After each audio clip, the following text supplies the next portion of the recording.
Hello, Tay! Anong ginagawa mo? Ito, nag-aayos ng motor. Ito po yung inaayos niya, tsaka ito po.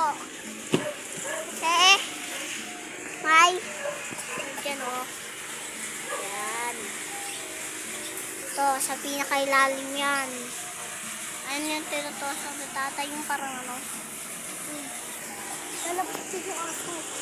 Lalapit yung ako.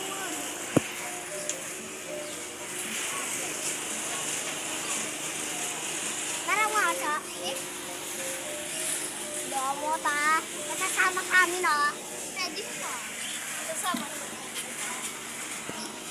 Tayo di ba pupunta tayo malayo pagkatapos natin? Diba? O diba? Ayun na, naayos na.